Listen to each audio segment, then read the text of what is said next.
Hi నమస్తే అండి. Welcome back to Sri Satya recipes. ఈ వీడియోలో ముక్కావకాయ పచ్చడిని చేయడం చూపిస్తున్నాను. పక్కా కొలతలతో చేయడం చూపిస్తున్నాను. ఈ ముక్కావకాయ పచ్చడి 15 టు 20 రోజులు మాత్రమే బాగుంటుంది. తర్వాత ముక్క మెత్తబడిపోతుంది. ఎక్కువ కాలం నిల్వ ఆగదు. అయితే వేడివేడి అన్నంలో ఈ ముక్కావకాయ పచ్చడిని వేసుకొని కొద్దిగా నెయ్యి వేసుకొని తింటూ ఉంటే ఆహా అనిపిస్తుంది. సో లేట్ ఎందుకు, మన అందరి ఫేవరెట్ డిష్ని తయారు చేయడం చూసేద్దాము. ఈ పచ్చడిని ఈ కొలతలతో తప్పకుండా ట్రై చేయండి, చాలా బాగుంటుంది. సో ముందుగా ఒక 3 మామిడికాయలను తీసుకొని శుభ్రంగా కడిగి తుడుచుకోవాలి. ముక్కావకాయ పచ్చడికి మామిడికాయ టెంక పట్టకుండా జీడుంటేనే పచ్చడి బాగుంటుంది.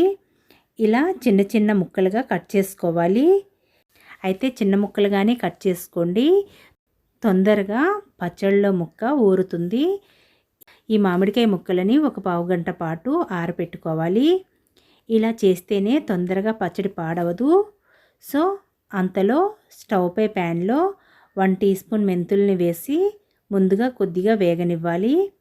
తర్వాత 3 టీ స్పూన్ ఆవాలను వేసి లో ఫ్లేమ్లో రెడ్ షేడ్ వచ్చేంత వరకు వేయించుకోవాలి. ఆవకాయ నిలవ పచ్చడికి ఇలా వేయించిన అవసరం లేదు, కానీ ఈ ముక్కావకాయకి ఇలా వేయటం వల్లనే పచ్చడి ఫ్లేవర్ చాలా బాగుంటుంది. ఇలా వేగిన తర్వాత పూర్తిగా చల్లారిన తర్వాత మెత్తగా మిక్సీ పట్టుకోవాలి. మెత్తగా మిక్సీ పట్టిన మెంతి ఆవు పిండిని ఒక గిన్నెలోకి తీసేసి ఒక వెల్లుల్లిపాయను వేసుకోవాలి. వెల్లుల్లి రేఖల మీద పొట్టును తీసేసి మిక్సీ జార్లో వేసి జస్ట్ ఒక పల్స్ ఇవ్వాలి. ఇలా కచ్చాబచ్చాగా ఉండాలి. సో ఇలా వెల్లుల్లిపాయని కచ్చాబచ్చాగా మిక్సీ పట్టుకొని వేసామంటే పచ్చడిలో వెల్లుల్లి ఫ్లేవర్ దిగి పచ్చడి టేస్ట్ సూపర్గా ఉంటుంది. మా అమ్మ ఇలానే వేసేది, అందుకని నేను కూడా ఇలానే చేస్తానండి. మీరు ఒక్కసారి ఇలా ట్రై చేయండి, టేస్ట్ చాలా బాగుంటుంది.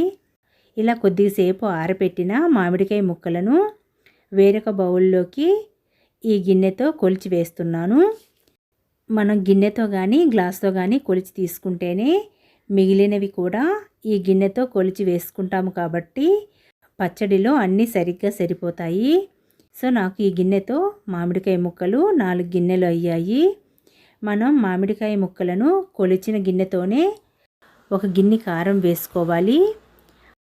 హాఫ్ గిన్నెకి కొద్దిగా ఎక్కువగా సాల్ట్ వేసుకోవాలి. హాఫ్ టీ స్పూన్ పసుపు వేసుకోవాలి.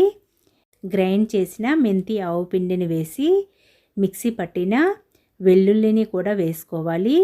ఇలా అన్నీ వేసిన తర్వాత ఒకసారి అంతా కలుపుకోవాలి. ఇప్పుడు అదే గిన్నెతో ఒక గిన్నె పల్లి ఆయిల్ని వేసుకోవాలి. ముక్కావకాయ పచ్చడికి ఎప్పుడూ నూనెని వేడి చేయకూడదు. ముక్కావకాయ పచ్చడిలో నూనె ఇలా వేస్తేనే పచ్చడి కమ్మగా ఉంటుంది. సో పచ్చడిని అంతా ఒకసారి బాగా కలుపుకోవాలి. ఇంతేనండి, మూత పెట్టి ఈ పచ్చడిని ఒక రోజంతా ఊరనిస్తే సరిపోతుంది. ఈ పచ్చడిని ఏదైనా ఎయిర్టైట్ గాజు బాటిల్లో పెట్టుకుంటే నలుపు రాదు. ప్లాస్టిక్ డబ్బాల్లో పెట్టకండి, పచ్చడి నలుపు వచ్చేస్తుంది. ఇంతేనండి, అందరం ఎంతగానో ఇష్టపడే ముక్కావకాయ పచ్చడి రెడీ. ఈ పచ్చడిని వేడివేడి అన్నంలో కొద్దిగా నెయ్యి వేసుకొని తింటే కడుపు నిండిన ఇంకొక 2 ముద్దలు తినాలనిపిస్తుంది. సో అంత బాగుంటుంది.